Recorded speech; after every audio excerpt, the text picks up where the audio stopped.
Para mabantayan ang status ng farm-to-market road sa bansa, isang portal ang inilunsad ng Department of Agriculture. Detalye po tayo sa ulat on the spot ni Mariz Umali. Mariz. Connie, ang Farm to Market Road Watch na ito ay kasunod ng sumbong sa Pangulo website na inilunsad naman para ma-monitor at matrack ang lahat ng mga farm to market road projects sa buong bansa at para may mapagsumbungan ng taong bayan kaugnay sa mga anomalya at korupsyon sa mga proyektong ito. Portal or FMR Watts sa ngayon ay gumagana na.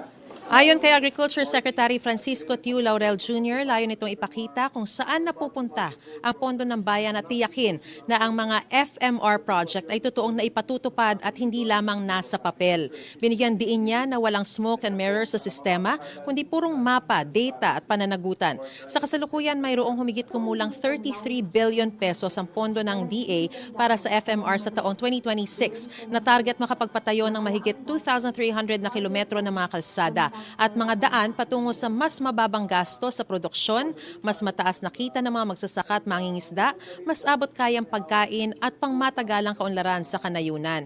Ipinaliwanag naman ni Director Christy Pulido, na ang FMR Watch ay in-house na binuo ng Department of Agriculture sa pamamagitan ng Bureau of Agricultural and Fisheries Engineering, kaya nakatipid pa ang gobyerno. Nakapaloob sa portal ang mga detalye ng bawat proyekto tulad ng project code, budget, target at aktwal na haba ng kalsada, contractor, status at mga geotagged na larawan. Maaari ring mag-upload ng mga larawan, magbigay ng feedback at mag-report ng mga issue ang publiko sa pamamagitan ng portal.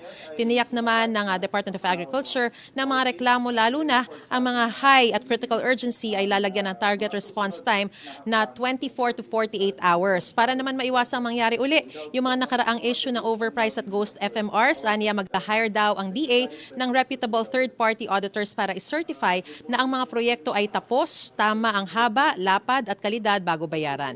Makikipag-ugnayan din ang ahensya sa mga civil society groups, mga samahan ng magsasaka at mangingisda at mga NGO para tumulong sa pagmamonitor. Aminado si Secretary Tiu Laurel Jr. na may backlog ang mga proyekto mula 2021 hanggang 2025 at inaasahang aabot sa mahigit 6,000 ang kabuuang proyekto na makikita sa portal kapag naisama na ang mga proyekto para sa 2026. Ang 33 billion peso budget naman para sa 2026 ay inaasahang maipatutupad sa loob ng 2 taon dahil hindi lahat ng proyekto ay shovel-ready.